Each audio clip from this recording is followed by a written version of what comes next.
Gyud ang gipasangin labi na sa mga nag-vlog, nag-bash, no? Kay dili ko no kaing anak mo react nga as in nanay nga hilak yun nga punto mag unsa may kasulti nimo karon? Di man gud sila makapil. Muhilak day ka na wa na makaikahilak. Diri sakit di nila mapil kay wa man sila sa actual nako.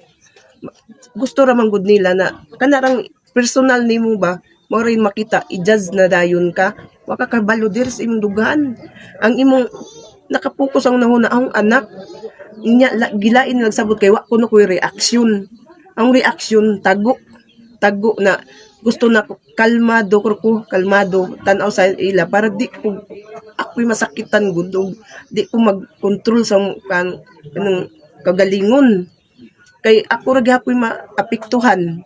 Pero diri ang dughan ang anak may gisuguro nako. Pero sa pagsugod pinakadlo nagsugod na kaato, di ba?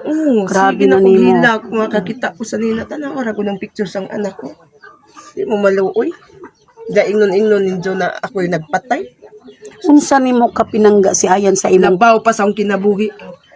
Kung pwede pa lang patay ni dag ako po'y patay. Di lalimawat ang anak ko Una-una mo, mga daga na ako, mga sanina nila, ako pa'y naglaba. Ako tanan, igo na mga pati baw nila. Ako yapon. Hugas akong lubuan. Naibas ko nila, wa sila kasayod sa hugibati. Samuta na tanawaran ko na, kikutluan nila kinabuhi ang anak. Wa sila gabaw sa kasakit. Kameraduhan mo sa ay na ho. Utong-tong sa likod. Sa wayon na ko nila unsa gibati na huwa ra daw wa sila karon mabalik na nilang kinabuhi sa mga anak na usog sila mo basta nga ikaw ra ang nagkuan? Ako rin nagpatay di sila mauwa mo istorya ana unta mapil nila unsa may nahiaguman ron musumbalik nila para may bawaan nila unsa kasakit na mawad-an og anak. Labi nagmakit-an nimo ng ingana. Sus, kagada sa smile sa anak.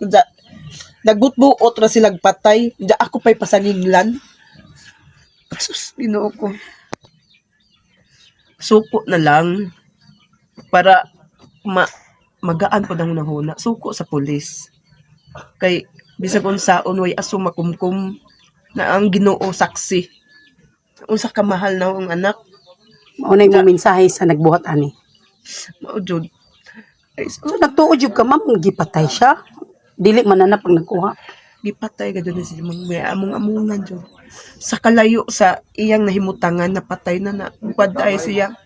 Sus di nakaabot ang bata dito. Sa to imong hangyo mensahe sa nagpatay ma'am. Suko na lang si Just Police. Para mugaan po ng nahuna ba. Na ay justisya si Iyan. Kaluoy taon to wala ko ng anak ko. Bisag si Kinsa. Ako may ilang giduot kay